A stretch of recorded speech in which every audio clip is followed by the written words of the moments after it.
Good afternoon. Welcome to the Austin Mirza Debate 201 Showcase and Awards Ceremony.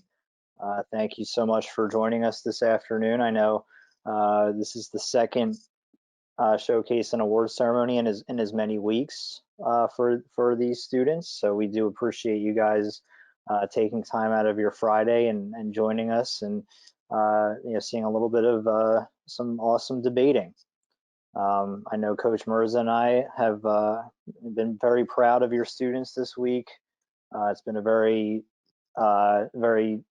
good week overall.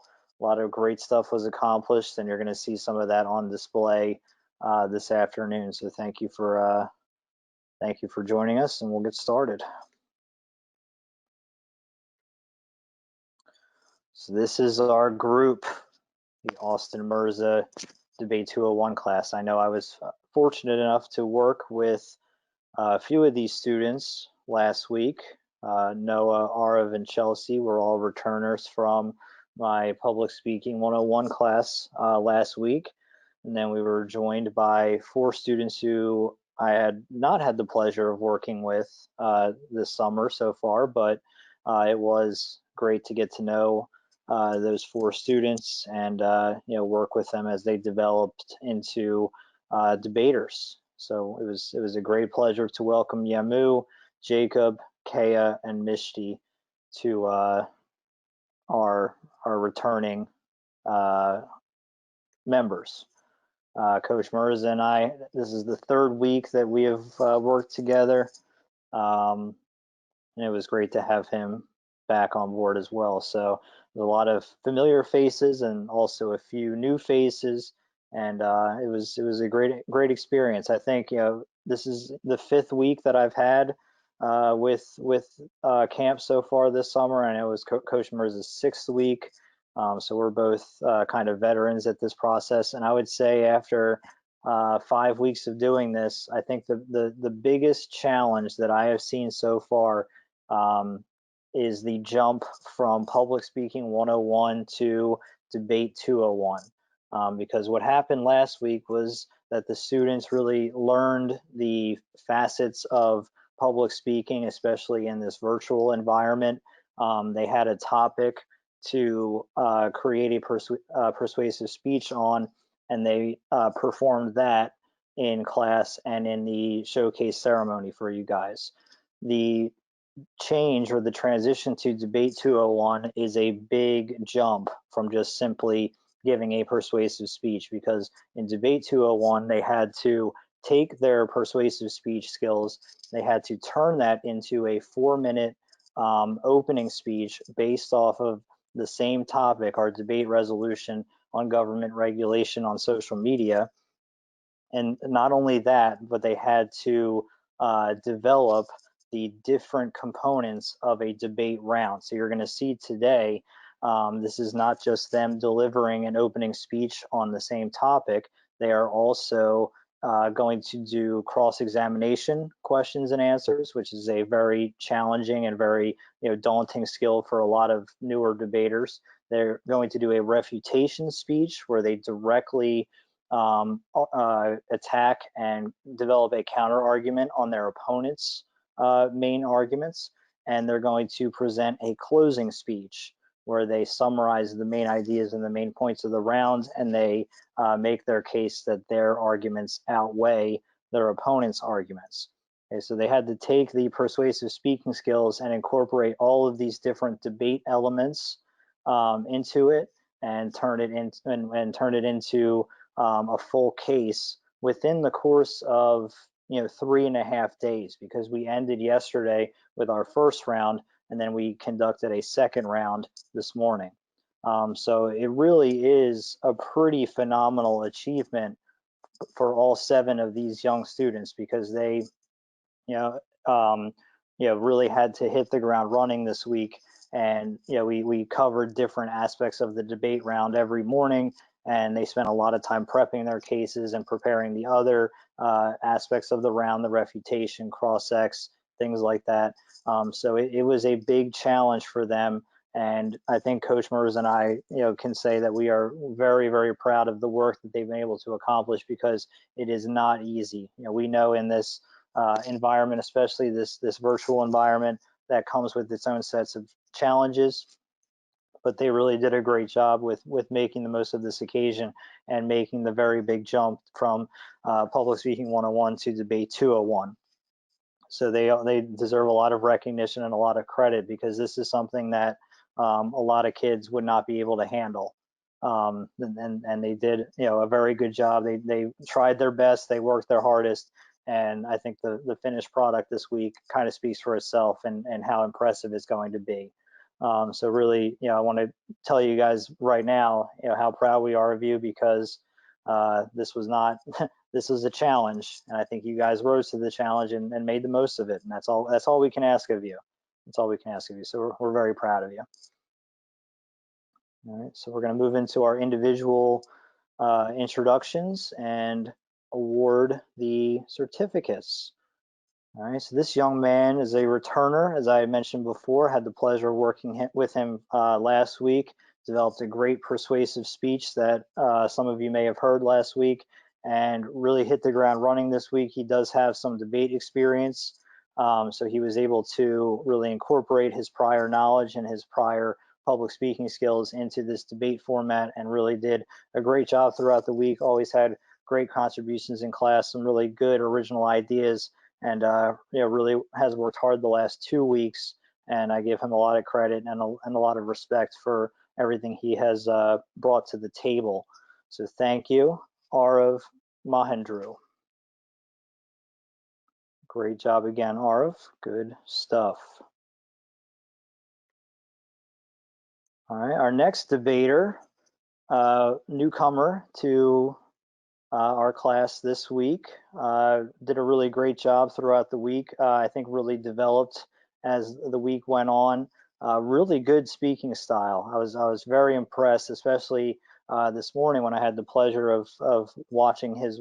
He actually debated twice this morning, because we have an odd number of people. So he got up twice and really did a really nice job of presenting the con side of this resolution. So really good job throughout the week. Really developed a nice, smooth speaking style, some really good ideas, and brought a lot to the table as well. Jacob Chang. Great job, Jacob. Our next debater, second time working with her this summer, also has a little bit of debate experience. Attended a Capitol camp in person last year, and brought a lot to the table really over the last couple weeks. Developed a really strong case that I heard in its final form this morning. So she did a really nice job over the course of the last few weeks as well. Chelsea Sun. Great job, Chelsea. Next debater really came into her own as the week progressed, as her confidence grew, and you could tell that she did a lot of hard work both in class and even outside of class, in the evening and in the mornings before we started. Coach Mirza particularly gave me some really good feedback on her because of all the hard work that she had done between last night and this morning, which is very impressive, and really is a great credit to her and the effort that she put into this process. So great job, Mishti Patel.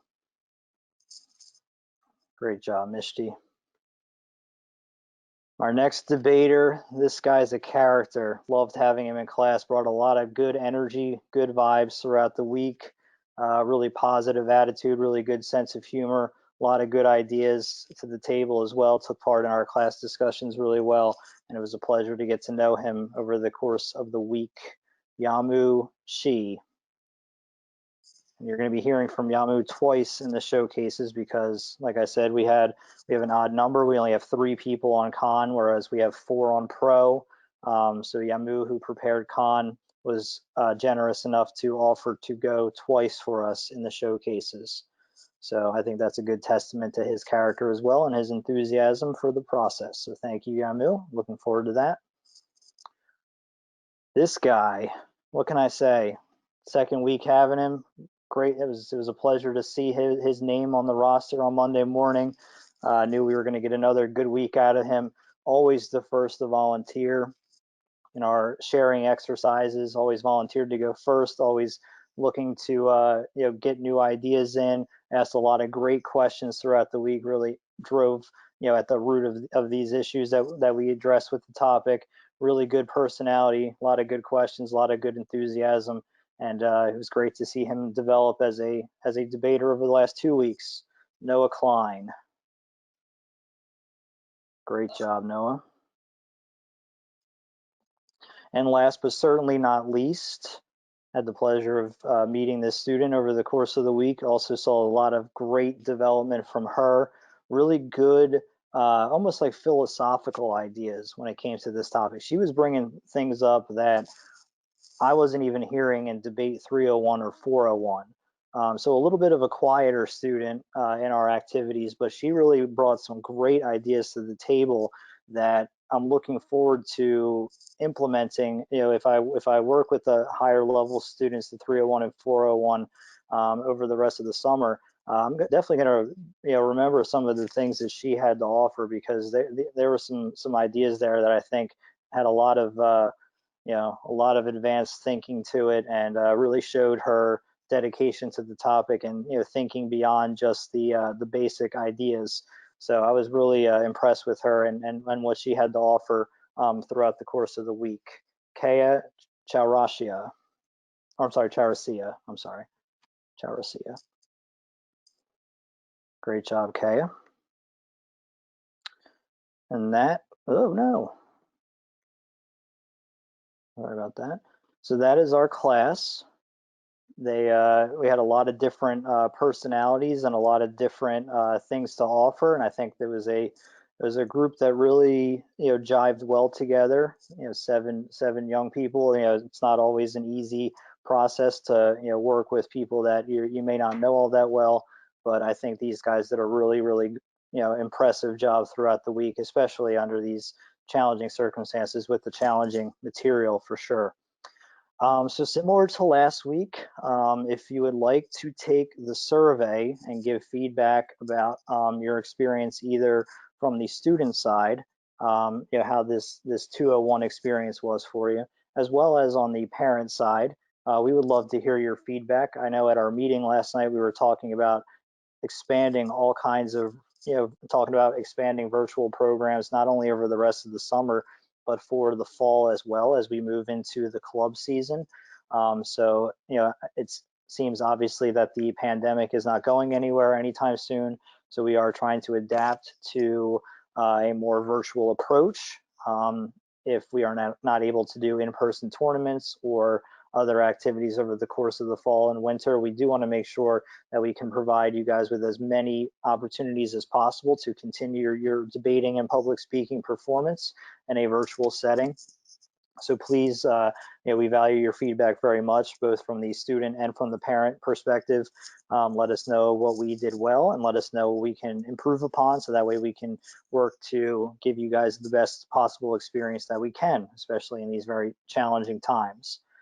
So I know for many of you, this may be the last class you take this summer, but you may be interested in club or other activities. We do have a lot of things potentially in the works that we're looking forward to rolling out in the coming weeks and months. So we would certainly like to get your feedback before we implement these new ideas. So definitely, if you get a little bit of time this weekend, we'd love to hear from you. Okay.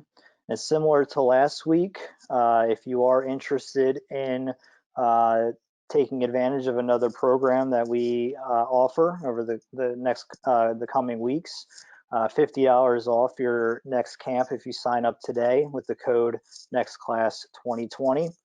So we do have debate 301 and debate 401, as well as some other public speaking programs over the rest of the summer. So I know 2 weeks, if you are interested in doing subsequent programs, we do have that offer for you guys today. All right, and in addition to debate 301 and debate 401, we do offer the legal communication programs if you're interested in a legal profession at some point in the future.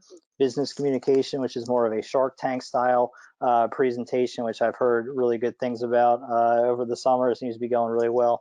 interpersonal communication, which sounds interesting. That's certainly a skill for young people to develop. I see that every day, especially in a school setting, young people developing interpersonal communication skills. And then, of course, STEM communication. If you're interested in a career in science, technology, mathematics, or engineering, there are STEM communication programs designed to perform sort of like a Shark Tank style presentation, but more of a technological twist to it. So I'm not exactly sure what the STEM communication program entails, but it does sound interesting if you have an interest in those fields. And then, of course, Debate 301 and 401. If you guys enjoyed debating the last day or so, their Debate 301 and Debate 401 are much more of a tournament-centric experience. We start debate rounds on Wednesday, and we run about 6 or 7 rounds total with a finals on Friday morning. All right, so there's a lot of debating in 301 and 401. You take the information that you've already prepared this week.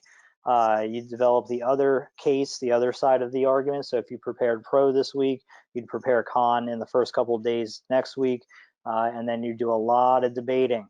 So if you're interested in the more competitive aspect of debate and you're interested in club in the fall, 301 and 401 are great opportunities to really sharpen your debate skills, get deeper into the formatting with the refutation and the closing speeches, really practice the cross-examination. All those skills that we introduced you to this week are really we're gonna get into it in 301 and 401, and there's a lot of debating. All right, so if you are interested in the competitive side of debate, there is more where that came from for sure. Then, of course, Club League, which will kick off in the fall. I know some of you expressed an interest in club last week.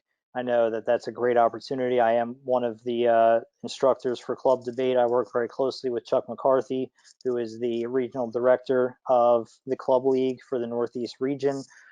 So I've been doing club for going on my 5th year of doing club, and it is a great experience. And I know they are looking at ways to expand the Club League this year, offering classes on different dates. It used to be just on Wednesdays. Now they're thinking about classes on Tuesdays and Thursdays as well. Really trying to get as many people signed up as possible, get more tournaments, maybe more frequent tournaments, once a month instead of once every couple months, and just a really sort of dynamic experience considering the uncertainty of the pandemic. We're looking at ways to really ramp up the club experience and provide the best possible virtual experience for the students. So if you are interested in club and you have any questions, you can reach out to me directly, daustin@capitaldebate.com. I'd be more than happy to fill you in on any questions or feedback that you may have on the club experience. It is great. It's great to work with the kids year round and see how they develop after the camp experience is over. And it's a really good way to really hone those debate skills and provide that, again, a little more competitive environment, but also a very engaging and great way to develop critical thinking skills and writing skills and research skills, all the things that they really need in school and in their professional careers. They can get it at the club level. So it's a really good opportunity for them over the course of the year to really drive home those debate skills and keep growing after this experience has ended. So yeah, let me know if you have any questions on club, and it would be great to work with all of these kids again. I can truly say it.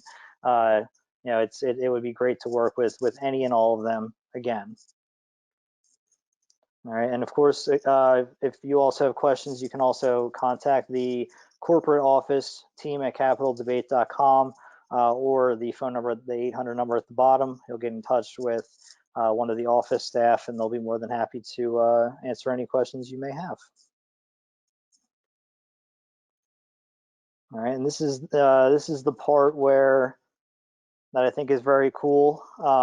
If this is the last time we see your students this summer, but they do something great throughout the school year, do some sort of kick butt presentation in class, or if they do, if they get up and do a great research assignment, or if they do debating in a particular class and they do a great job. We'd love to hear that experience from them. So, you can contact the office, but you can also contact Coach Mirza and myself. If the school year starts and you guys do something great in class, we would love to hear how you incorporated these skills into your schooling or other activities setting. So definitely, keep in touch, just because, even if this is the last time we work with your students, we'd love to hear about their accomplishments. We know they're great kids. We know they're smart kids. We know they're going places and doing great stuff. So please, feel free to contact us at any time and let us know how they're doing. Let us know how you guys are, getting on and staying healthy and all that stuff. Make sure you guys take care of yourselves, and also please let us know what you guys are doing and how, this experience hopefully helped you in other activities that you're a part of. It's always great to hear somebody say that they did, a great presentation and they were comfortable because they had, this public speaking experience, or, they had a class debate on a certain topic and they just, rocked it because they incorporated some of the skills that they learned at camp. It's always a great thing to hear, how this helped them in other, facets of their lives. It's what it's all about. So yeah, keep in touch, and it was great. Okay, so now we're going to turn it over to the stars of the show, which is certainly not me. So we're going to turn it over to the students, and they're going to conduct their showcase debates. So how the showcases will work is we took the debate format and we cut the times in half, so that way you're going to see an abbreviated version of their cases and their refutations and a slightly shorter cross-examination experience. I certainly encourage with the kids to share their full cases with you if they haven't already done so. So that way you can see their fully finished product and how awesome it is. All right, so you'll get a slightly shortened version, but you'll definitely see some of the big picture issues that were covered this week, and you'll see the formatting and how they incorporate the different speeches into the round, and yeah, should be a good time. All right, so just as a reminder, our resolution that all of the students will be debating, our debate topic, is government regulation of social media platforms does more good than harm. Government regulations on social media platforms does more good than harm. Okay, so the pro side is going to be arguing in favor of implementing government regulations on social media platforms, and the con side is arguing against government regulation as a whole. All right, so our first matchup, and you guys can turn on your cameras, we have Noah on the pro side versus Kea on the con side. All right, so Noah and Kay, you guys can turn on your cameras and make sure your microphones are on. Hello. Okay, hold on a sec.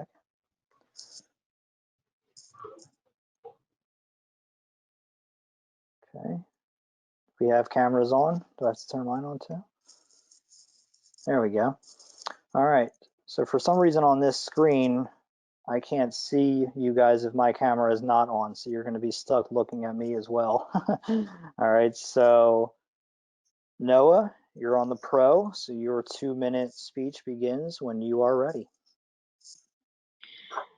Government regulations on social media platforms do more good than harm. This is true for multiple reasons, but there is one that I would like to discuss. Government regulations would help restrict the spread of misinformation. One reason why government regulations on social media companies do more good than harm is because the government can help limit the spread of misinformation. For example, when COVID-19 first became a pandemic, there was misinformation everywhere on social media. Even now, a large sum of the misinformation has not been taken down by social media companies. According to BBC.com, 90% of previously reported fake news about the coronavirus remains posted online.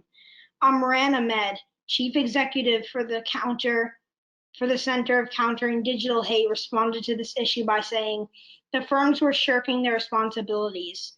Their systems for reporting misinformation and dealing with it are simply not fit for purpose. This means that the social media companies were neglecting their responsibilities, and the systems used to find misinformation were not fit to do their job. The government has access to official databases such as the CDC's that social media companies don't have access to. The rapid spread of misinformation could potentially be a huge risk to public health. If health information was not held to a high and uniform standard, then people may be harmed by acting upon the fake news they read. This is why government regulations on social media would help limit the spread of misinformation. Government regulations on social media platforms do more good than harm. I've explained this by using one point that was backed with evidence. In my contention, I brought up the issue of misinformation and how the government could help limit the amount that is spread through social media. Are we really doing the best we can to help protect American lives? With that, I urge you to vote for the pro side of the resolution. Thank you. All right. Good job, Noah. All right, so Kaya, your 1 minute cross-examination, and then your 2 minute opening speech. You said the social media systems were not fit to be regulating misinformation. What is your evidence for this? I did not say that. First off, I didn't say that. The chief executive for the Counter of Digital Hate made that statement. And based on the statistics, that 90% of misinformation has still not been removed, even though it was reported, means that the social media companies are neglecting their responsibilities. Why do you think the government would do a better job at this? Because their number one priority is to keep us safe. The social media companies' priority is to make money. Okay, I'm done. Okay. So Kay, your 2 minute opening, and then cross-ex. Regulating social media does more harm than good. Regulating social media can be used for ulterior motives, and it's not the government's job. One reason why the government should not be regulating social media is that it can be used for other reasons than intended to. An organization is a group of people with a particular purpose. According to the USA.gov, the government is considered an organization. Having a single organization in charge of something like this can be used for other reasons. For example, if somebody directly offends their political views, they could take down that post. This can cause people who see it to lose faith in their government. Another reason is that it's not the government's job. There is no guarantee that what the government will do will actually fix any of these problems. There is always going to be two sides to the same post. Some people will like it and some people won't. The government is not adequate to decide whether they should listen to the people who like it and the people who don't, or the people who don't, which is why government regulation won't end any differently than it is now. Thank you. All right. Noah, your cross-ex, and then refutations.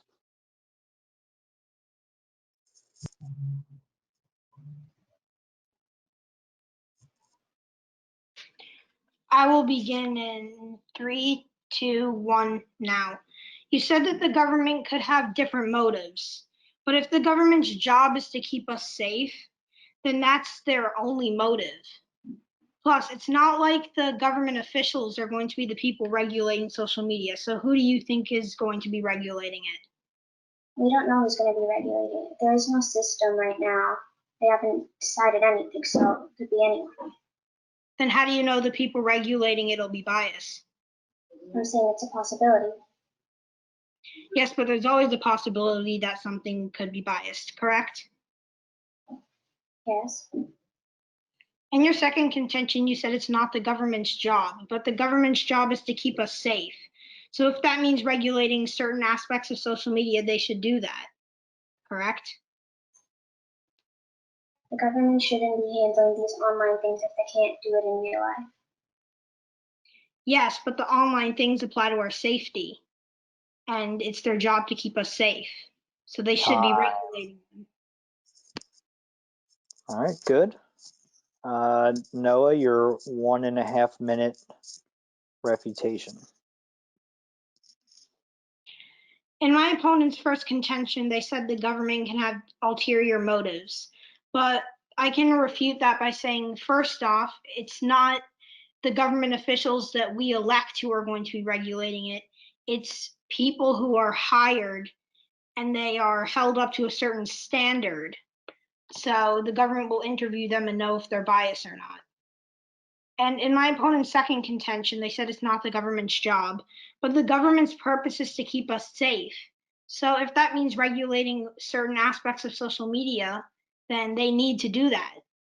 The government should be allowed to change to keep us safe. Thank you. Okay. Okay, your 1.5 minute refutation. Okay, my opponent stated that the government won't be the one regulating social media. We don't know that as a fact. And also, when it comes to regulating posts, even though the government is split, the decision will eventually come to the highest power. Our current president has an interest in Twitter, so that's an example because he would probably want to have a say in what would happen. And secondly, you said the government's #1 priority is to keep us safe. If they want to keep us safe, they can do other things than regulating social media. Instead, they can start regulating cyberbullying. Only 17 out of 50 states will deal with off-campus cyberbullying. If all the states start dealing with these issues, then that could significantly lower cyberbullying. Thank you. Okay. And closings, 1 minute, starting with Noah. I would like to use my minute of prep time now, please. Sure.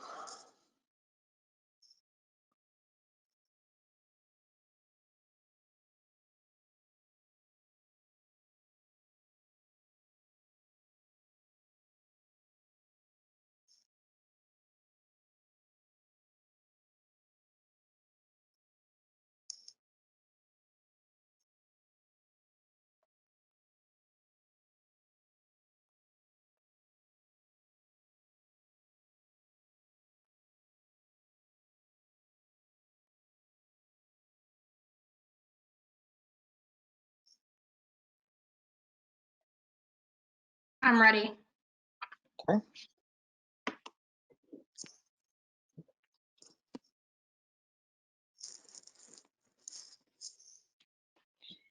I stand on the pro side of the resolution that says government regulations on social media platforms do more good than harm.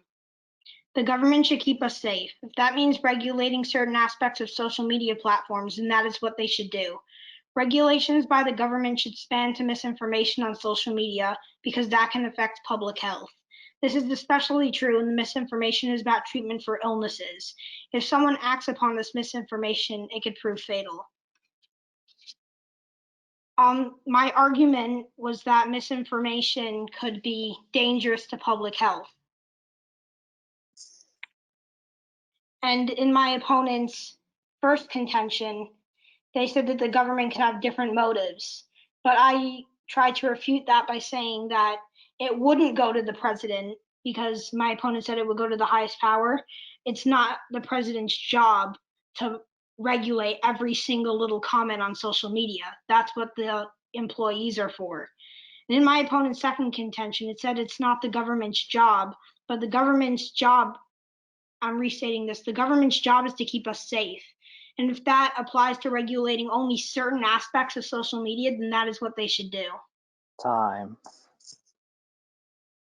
Good. All right. And Kaya, your closing.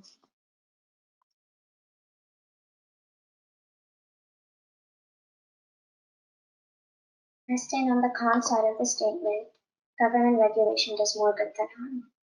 In the case of misinformation, one article, including misinformation not backed with evidence, is not going to change people's mind when there are dozens of more articles which are backed with actual facts or have more reliable sources telling you the correct thing. People won't just look at one article and then assume everything. For example, in coronavirus, You're not going to read just one article saying that coronavirus is the end of the world. You would read multiple articles which have different views. And as for public health, cyberbullying should also be handled in real life.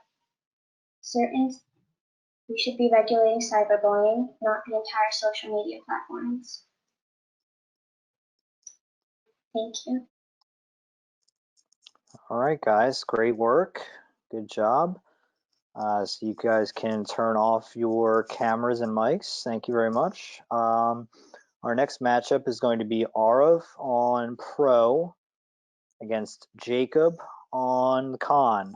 Okay, so Arav and Jacob, you guys can turn on your cameras and mics. I'm going to turn it over to Coach Mirza. All right, Arav, you can start whenever you are ready. Okay. I affirm the resolution resolved. Government regulations on social media do more good than harm. The government has an obligation to keep citizens safe using moral actions. Government officials should uphold utilitarianism, which is doing the most good for the most people. This means you should evaluate this round based on which side keeps citizens happy but also safe. Contention 1. Government should regulate unlawful things on social media that are not protected under the First Amendment. There are some categories of speech that aren't protected under the First Amendment. According to United States courts, the things that aren't protected under the First Amendment include obscenity, fraud, child pornography, speech that incites imminent lawless action, true threats, and commercial speaking such as advertising. This means the government is able to block things that are dangerous to the citizens and the government. In 1942, in a 5-4 decision, the Supreme Court held that obscene materials did not enjoy First Amendment protection. Because the First Amendment is not absolute, a person does not have the right to use obscenity. Ruan 14. The prohibition on abridgment of freedom is not absolute. This backs up my first piece of evidence, stating that even though the First Amendment protects the right of speech, it does not protect against all speech. Impact. The government has to abide by moral actions, and that includes keeping its citizens safe. With the government regulating social media content that is not protected under the First Amendment, within reasonable terms, they can keep the public safe from different things such as cyberbullying, child pornography, and fake news. Contention 2. Misinformation can take lives. Misinformation is a big problem on social media. There are many times when people mistake something for another and can do serious injury to themselves or can even end fatally. There are many times during COVID-19 when people are listening to fake news, and this can cause them to go outside when the pandemic is still around, causing them to end up in the hospital. According to BBC.com, a BBC team has been tracking the human toll of coronavirus misinformation. They've investigated dozens of cases where people are putting their lives at risk just because they saw some fake news on social media. Fake news is a type of fraud, and therefore, whether it's opinionated or not, has to be taken down. Impact. We can save lives by cutting down on the amount of misinformation. These platforms have so many problems that the government needs to get involved. Government regulations on social media will make a change that will do more for the greater good by keeping citizens safe and happy. This is why I urge you to affirm. All right, Jacob, you got 1 minute to ask questions. My time starts in 3, 2, 1. Why do you think that we need to put government regulations on social media when there are state laws regulating cyberbullying already? I never said anything about cyberbullying in my speech. You said that the government should protect them from child pornography and cyberbullying and many other things. Yes, because that's not protected under the First Amendment, and keeping the citizens safe is the government's number one priority. My second question is, isn't regulating fake news kind of like a slippery slope? Because the government can cover up real news just because it is criticizing them. So what do you have to say about that? Governments can make laws within the companies themselves so that there will be no bias based on the two parties. And if they do take away fake news, doesn't that also affect people's freedom of speech? Because sometimes No, because fake news is a type of fraud, and fraud does not enjoy the First Amendment protection. Okay, thank you. All right, there's time. Nice job. Yeah, Jacob, whenever you're ready, go for it. 2-minute speech. My time starts in 3, 2, 1. Government regulations on social media will do more harm than good. Government regulations on social media will stop the freedom of speech, and taking away fake news and cyberbullying will do more harm than good to people. Some social media companies are already doing a good job. For example, YouTube, who has over 10,000 employees, took down 8 million videos, with 6 million never receiving a single view. Another company that has done well is Facebook. Facebook has over 30,000 employees who took down 15 million violent posts. This is why the government should not regulate social media. My first contention is government regulations on social media will stop the freedom of speech. People won't be able to express themselves as much as they would like to. Social media is a platform for expression. Illegal posts should be regulated, but regulating legal posts take away people's First Amendment rights. If the government regulates, many posts may be taken down and people won't be able to express themselves. According to the ORF, it is healthy that people express themselves over social media. In the long run, if the government regulates social media, people won't be able to express their emotion or opinion. According to the National Health Service, this can lead to low self-esteem, which can affect a person's mental health. When someone is mentally affected, they can get physically affected too. Lastly, regulating social media by taking away fake news and cyberbullying will do more harm than good to people. People will always feel censored or restricted. Not only that, but censorship of social media is a slippery slope. Where do we draw the line of what counts as fake news versus real criticism that the government just wants to censor? Additionally, cyberbullying fits into categories under harassment, which is illegal already. Plus, the government has more productive things to do than monitor everyone's direct messages. For example, helping fund university research, manufacture coins, and print out American currency, and making sure every child is provided education. Is it really necessary to regulate social media when there are state laws regulating cyberbullying already? Government regulation on social media will do more harm than good. First, regulating social media will stop the freedom of speech, and lastly, regulating fake news and cyberbullying will do more harm than good to people.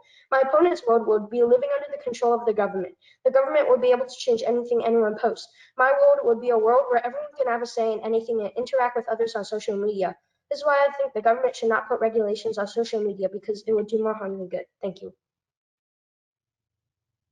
Nice job. All right, Arif, whenever you're ready, you got a minute of cross-examination. In your second contention, or in the middle of your two contentions, you talked about depression, about how if somebody's post gets taken down, they'll be depressed about it, and that can lead to bodily harm, correct? I did not say depression. I said it can lead to low self-esteem. So how would the government and private companies be different in taking down the same post? Would there be more depression if the government took down the same post as private companies? Or would there be more self-esteem, less self-esteem? What's the difference? No, because it will be different because social media and government have what they call different Okay, different. can you give me an example of when somebody decided to do something bad to themselves when their post has gotten taken down? I cannot provide that, but Okay, but according what to about our, private companies? You said that it was a slippery slope and they can't draw the line. If the government cannot draw the line, how can private companies not draw the line? because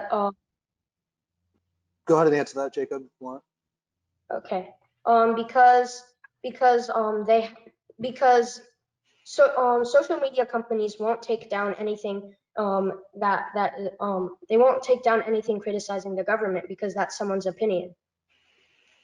Awesome. All It's right. like running cup. All right, cool. You only have a minute this time.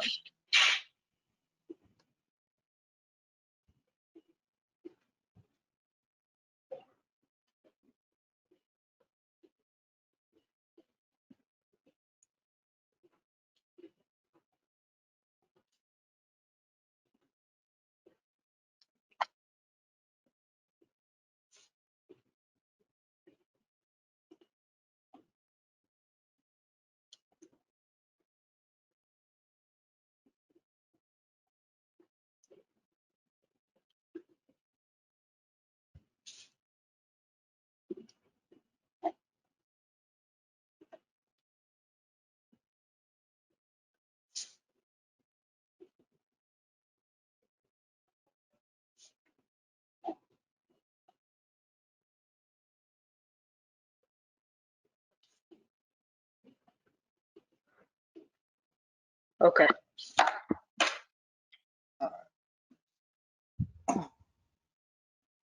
We'll say you have about 15 seconds left, Arif.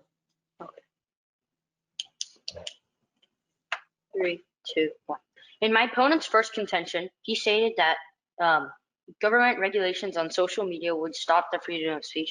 Even if the government were regulating social media, if private companies were regulating the same things on social media, according to my opponent's statement, it would still be stopping the freedom of speech. But this is actually incorrect because my first contention, I stated that obscenity, child pornography, fake news, cyberbullying, things like that do not enjoy First Amendment protection. Also, he gives these examples about Facebook and YouTube taking down a bunch of channels and posts and comments that were bad, that they decided to take down, and he tried to prove that those are that counts as regulating social media. But in fact, these are actually cherry-picked ideas, and he gives no other example of when any other company has done this. According to broadband.net, Instagram actually has 42% of cyberbullying, and Facebook and YouTube are actually Facebook only has 38% of cyberbullying, and YouTube only has like 10% cyberbullying. So he gave no examples of other companies trying to stop this. This is why the government has to get involved. Also, the government does not have to regulate legal posts. They can always regulate illegal posts. He does not give an example about how someone could have low self-esteem because someone took down their post, and it wouldn't be different if the government took down the same post or if private companies took down the same post. Then he said there's a slippery slope. Where do we draw the line of where the government takes down or not? There's even though the government has criticism at every side, the government will not try to take down things against the other party because the other party will take down things against them, and it would be neutral. Awesome.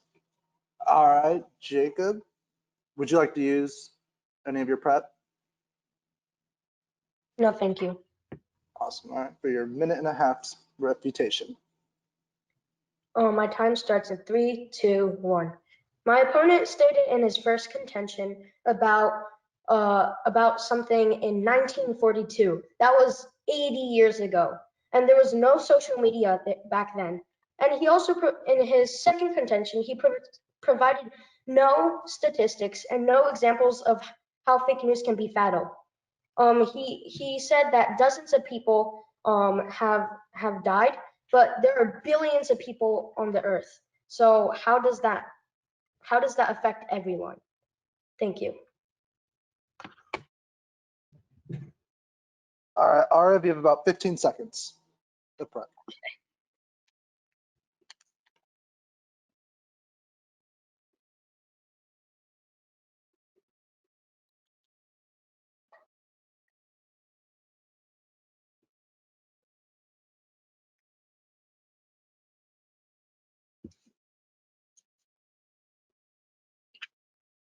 All right, Ara, whenever you're ready, finish up your 1 minute closing speech.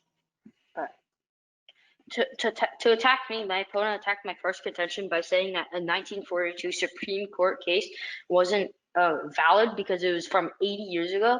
But this is actually incorrect because the First Amendment has actually never changed since it was implemented.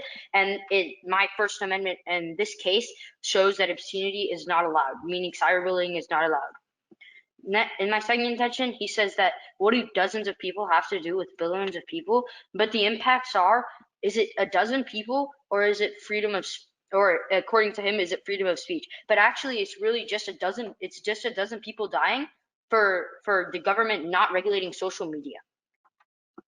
Okay, in my first contention, I stated that government regulating social media does not block freedom of speech. In his first contention, he says that it stops freedom of speech, and he gives this hypothetical idea that the government will block legal posts, but the government doesn't have to block legal posts. So his contention is completely wrong.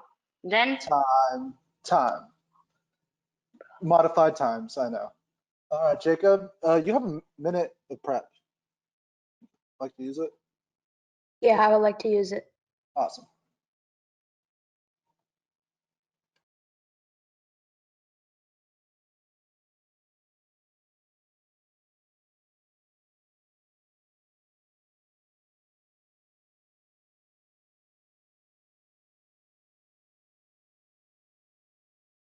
I am ready. Awesome. Your 1 minute closing speech whenever you're ready. My time starts in 3, 2, 1. In my first contention, I stated that government regulation will take away people's First Amendment rights. My opponent tried to argue that not everything falls under the First Amendment rights, but those things are considered illegal, which I said. However, this is not a true. However, this is not a strong argument because I stated that illegal things should be regulated. He also said that is it people's lives or freedom of speech? However, this is not simply true because people came from Great Britain and they fought in a war for their freedom. Many died. Many came from England, but many did not survive. So now back to why there should be no government regulation on social media. The most important reason is because this regulation shouldn't exist is because the government regulations will take away people's freedom of speech and First Amendment rights. Do you really want to risk giving up your individual freedom by letting the government regulate social media? Thank you. Awesome job. That was a very clash-heavy debate. That was great. I'll turn it over to Coach Austin.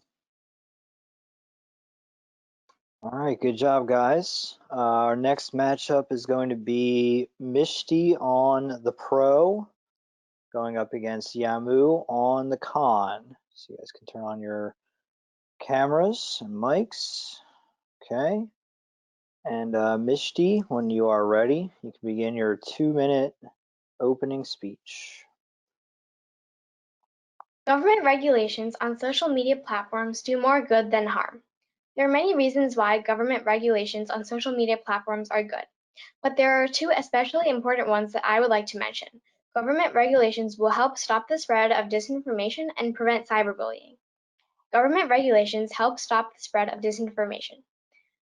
According to Oxford Languages, disinformation is false information which is intended to mislead, especially propaganda issued by a government organization to a rival power or the media. Especially in the COVID-19 crisis, disinformation can be a huge problem because the spread of wrong facts can significantly harm our community. Political disinformation is another huge problem, and according to the NYC Center of Business and Human Rights, political disinformation is generally used to attack and spread lies about a political rival. And social media platforms have not been doing a good enough job to control disinformation, which is why it is important for the government to step in and regulate social media themselves. Also, government regulations on social media prevent cyberbullying. Cyberbullying is the use of electronic communications to bully someone, typically in an offensive or threatening way. According to PureSite.com, cyberbullying can cause anxiety, depression, health problems, and lower self-esteem. Although the government would not be able to stop all cyberbullies, they would definitely reduce cyberbullying and do a better job than social media companies are doing right now. In conclusion, government regulations on social media platforms do more good than harm because they stop disinformation and prevent cyberbullying. If government regulations are applied, there will be an immediate drop to cyberbullying, and we will see less and less disinformation on social media. All right, good stuff. Yamu, your 1-minute cross-X.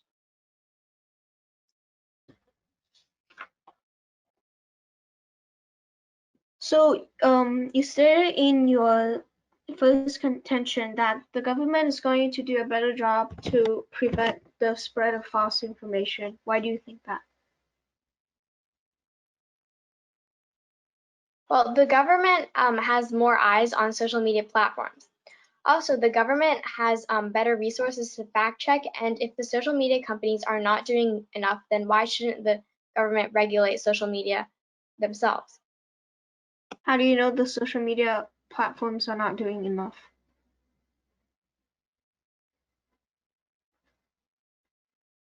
Well, the social media platforms, cyberbullying cases are going higher and higher, and we see a lot of disinformation on social media.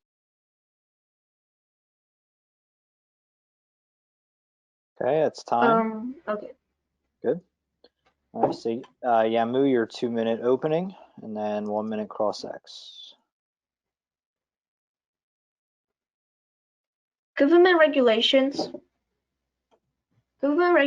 of social media companies does more harm than good because of two reasons. Government regulation will stop freedom of speech on social media, and it will be more efficient to use self-regulation or alternatives. My framework is whichever choice gives the most freedom to the people should win. First and foremost, this government regulation will stop freedom of speech on social media. 2 German women posted their ideas on the German police, and their posts were quickly flagged and taken down. Minutes later, both women appeared on a political ad with red tape over their mouth, and next to them said, "That's just our sense of humor." The lawyer also created a Facebook Wall of Shame website, posting everything Facebook has done wrong over the years. This is an example of how the German government tried and failed to regulate social media. It completely backfired. Without the freedom of speech on social media, how people express their opinions and thoughts in quarantine. My second argument is it will be more efficient to use self-regulations. Based on BBC, YouTube, the video sharing site owned by Google, said 8.8 million videos were taken down between July and September, and 2/3 of those clips never receiving a single view. Stephen Martinez, David Duke, and Richard Spence, and many alt-right white supremacists were also banned from YouTube because of racist beliefs. Facebook and Twitter also followed the footsteps. Facebook, Instagram, and Twitter also followed the footsteps of YouTube to banning terrorist propaganda and all the illegal accounts to regulate themselves. Most people will agree that illegal content should be regulated. However, the need of regulating anything that is not legal should be examined carefully. This is why government regulation on social media does more good than harm. Does more harm than good. Government regulation will stop freedom of speech on social media, and it will be harder to use it will be more efficient to use self-regulations or alternatives. Thank you. Okay. Misty, your 1 minute cross X. So you said that it is more efficient for the social media platforms to regulate themselves. However, if social media companies have failed over and over again to regulate social media platforms, why shouldn't the government step in and regulate it themselves? The social media platforms have actually been doing quite well because according to Reuters.com, Twitter suspended over 166,000 accounts in just a fourth of 2018. Okay. And also you said in your speech that that the government would silence protests and government opposition. But how exactly would the government regulations prevent freedom of speech? So say you said something strongly opposing the government or the police, and they take it down. When they take it down, it might hurt your feelings because you spent a lot of time and effort putting into that post because you have a large audience and want to spread your ideas and what you believe is right. All right, good. Misty, 1.5 minute refutation. Okay. So my opponent said that it's not the government's place and job to regulate social media. However, social media companies have failed over and over again to prevent cyberbullying, disinformation, and objectionable content, so the government has to step in and regulate social media platforms themselves. He also said that it silences protests and government opposition, but the government is used to having negative comments, and they wouldn't waste their time deleting a bunch of posts that just state someone's opinion about them and are just going to keep on coming.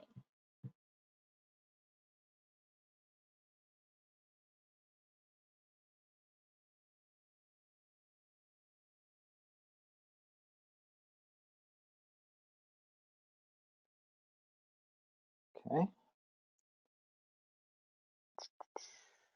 Is that it, Misty? Okay, cool. Yamu, 1.5 minute refutation. In this speech, I will be talking about the most important issues of today's. So Mishti said over and over and over again, social media has done very bad at censoring and deleting illegal posts, but she has not given any evidence or data backing up it. So I feel like she is just saying this without any evidence.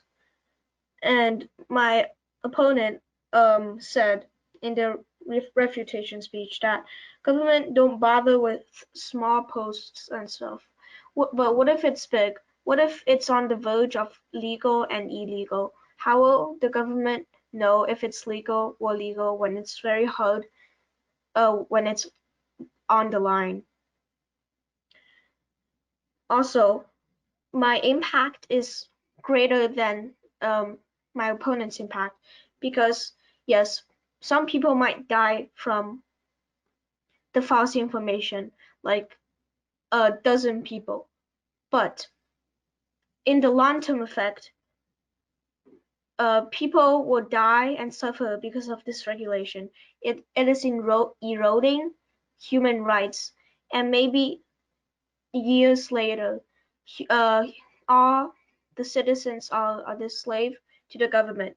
But of course, we don't know that yet. So Time. Good. All right, Misty, your 1 minute closing speech. I stand on the pro side of social media platforms do more good than harm. My opponent tried to attack this point during cross-examination by saying it is not the government's job to regulate social media. I refuted this, saying social media companies did not do a good job to prevent cyberbullying, disinformation, and objectionable content. Thank you. All right, very nice. Yamu, your closing. George Orwell, the great novelist, once said, "If liberty means anything at all, it means to tell people what they do not want to hear." I believe that the government should focus on regulating cyberbullying, but not social media, because cyberbullying has caused many trouble among the teens and among the schools. It causes suicide and anxiety. So, in this, government regulations do more harm than good because they take away this freedom of speech, and self-regulation is more efficient. If you want your world to be in chaos and people committing suicide, vote for pro. But if you don't, vote for con. Thank you. All right, good work, guys. Thank you very much. Yamu, you're going to keep your camera on since you're going twice. And Chelsea, you're up. Thank you very much. And I'll turn it back over to Coach. Awesome. That was a great debate. All right, Chelsea, whenever you're ready, go ahead and start. My time starts now. A shocking 59% of US teens have experienced cyberbullying and harassment on social media. Without the government's regulations, this percentage will go up until social media is nothing but a place to harm people. This should not be happening, and we need to take action. Today, I'm on the pro side of the resolution that says government regulations on social media companies do more good than harm because it reduces the amount of cyberbullying. Now I will present my first contention. My first contention is the government's regulations on social media reduces the chance of cyberbullying from happening. The government can make regulations that protect the users from getting hurt on the social media apps. Right now, 73% of students feel they have been cyberbullied, and students who are cyberbullied are 2 times more likely to commit suicide. From AmericanSPCC.org, impacts of cyberbullying include skipping school, low grades, low self-esteem, and the use of alcohol and drugs, which result in having health problems. This is showing that social media companies are not doing a good job in regulating themselves, and the government needs to step in to help make regulations. To prevent cyberbullying from happening, the government can add a link to content that gets posted, and the users can click on it to report to the government if they see or experience any cyberbullying. This way, the government can take actions against cyberbullying right away. This is how the government's regulations on social media companies can reduce cyberbullying from happening. In conclusion, I stand on the pro side of the resolution that says government regulations on social media companies do more good than harm because it decreases the chance of cyberbullying. People should not be hurting themselves, and we need the government's regulations in place. Would you choose safety or freedom? Thank you for listening. All right, Yamu, you have a minute of cross-examination. In your introduction, you said social media platforms will become nothing but to harm people. Is that right? If the government doesn't take action soon, then yes, it will, because then cyberbullying is going to keep happening. Do you think cyberbullying is going to make everyone commit suicide? No, but a lot of people have committed suicide because of it. Everyone gets bullied during their lifetime. So do you still think that's a really big problem?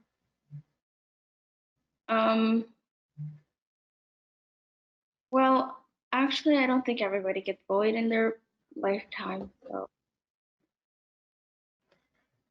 Almost everyone experiences bullying in their lifetime, whether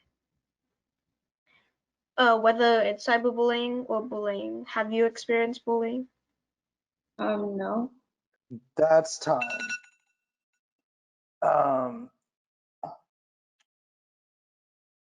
Yeah, Yamu, whenever you're ready.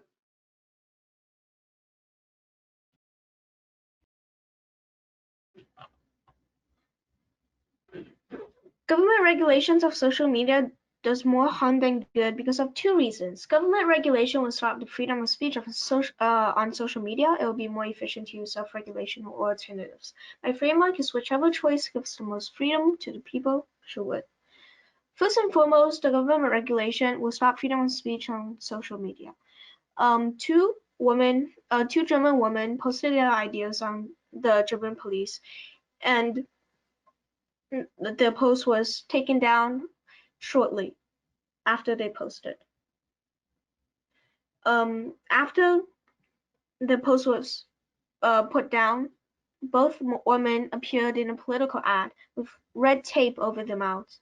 Next to them, the text read, "That's just our sense of humor." The lawyer also created the Facebook Spear Wall of Shame website, posting everything Facebook has done wrong over the years. This is an example of how the German government tried and failed to regulate social media and has completely backfired. Without the freedom of social media, people won't be able to express their thoughts. And how is the government supposed to regulate how is it supposed to regulate social media when it's a close call? My second argument is that it will be more efficient to use self-regulation. Based on BBC, YouTube, owned by Google, said 8.8 million videos were taken down between July and September 2019, with 2/3 of the clips not receiving a single view. Stephen Molyneux, David Duke, and Richard Spence, and many alt-right and white supremacists were also banned from YouTube because of racist beliefs. Facebook, Twitter, and Instagram have followed YouTube's footsteps into censoring their illegal content and banning accounts that seem suspending accounts that seem suspicious. So, Time. All right. Chelsea, you have 2 minutes or 1 minute of cross-examination.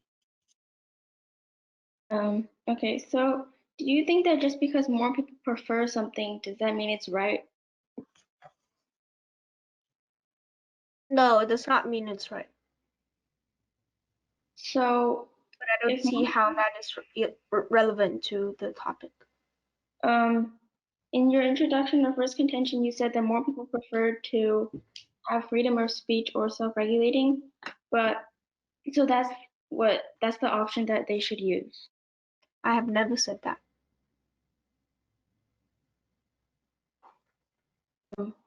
Okay, thank you.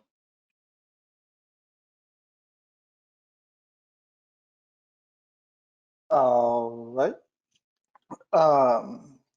Chelsea, would you like to use prep time? You have a minute.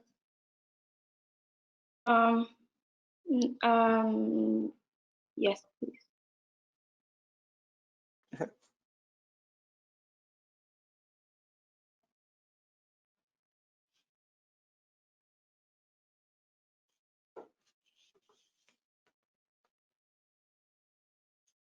Okay, I think I'm ready.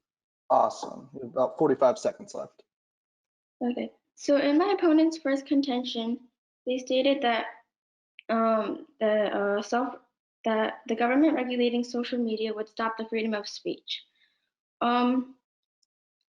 First of all, the freedom of speech doesn't protect everything. So people can't say anything they want without the government, with the freedom of speech protecting them. There are some things that the freedom of speech does not protect, like obscenity, true threats, child pornography, and blackmail.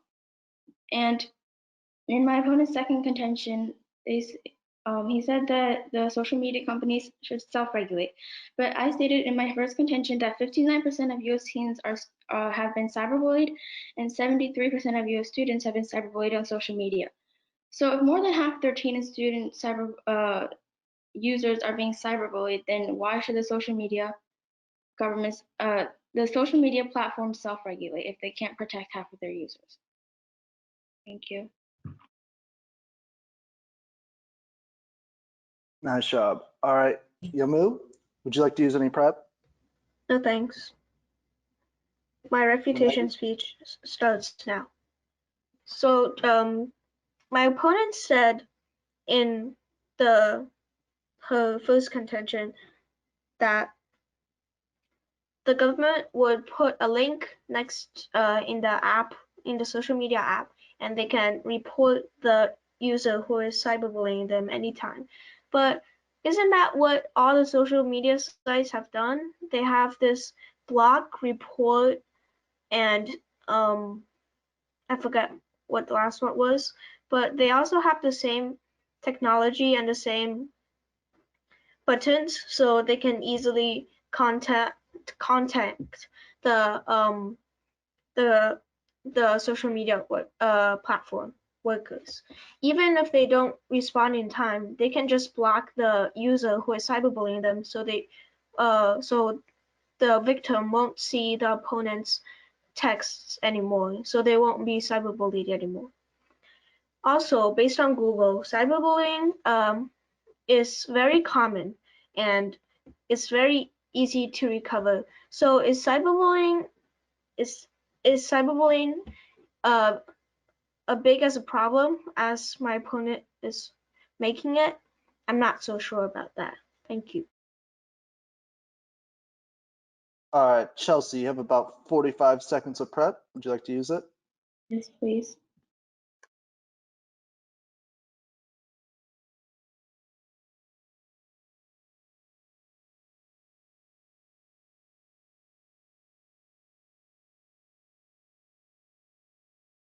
Okay, I think I'm ready. All right, whenever you're ready. Today, I will discuss the main points in today's debate. In my opponent's speech, they argued that the social media companies should be able to self-regulate.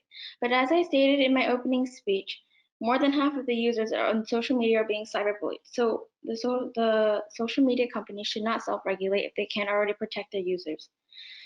Although you may think the con side is winning this argument, the pro side should win because I presented a strong reason why you should take my side for a change. Cyberbullying is a problem, and with the government's regulations in place, we can prevent it from happening.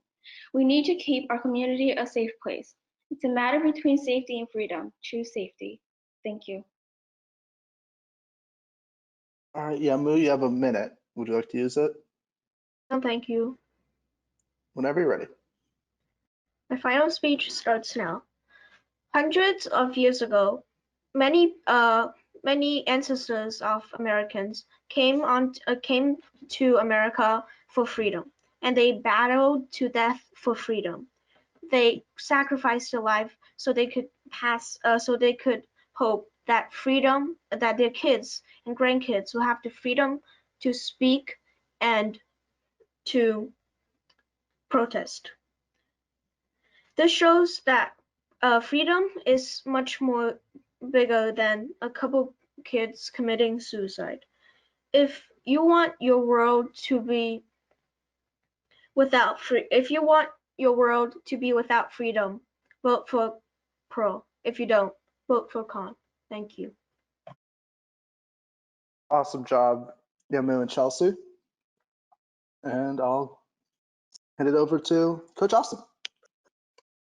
Yeah, great job, guys, and great job, everybody. All right, so we're gonna close out, but if we could, before we do so, if we could just all turn on our cameras so we can see each other one more time and sign off the week in style. Appreciate your hard work this week, guys, and your effort and your cooperation and the dedication you gave to this process. And it's been a pleasure, and I wish you guys the best for the rest of the summer and for the upcoming school year. And I hope you guys stay safe and healthy and enjoy yourselves and enjoy the rest of your summer. All right. So if we don't see each other, I hope things go well, and hopefully I'll see some of you again in club or in camp next summer, maybe, hopefully in person.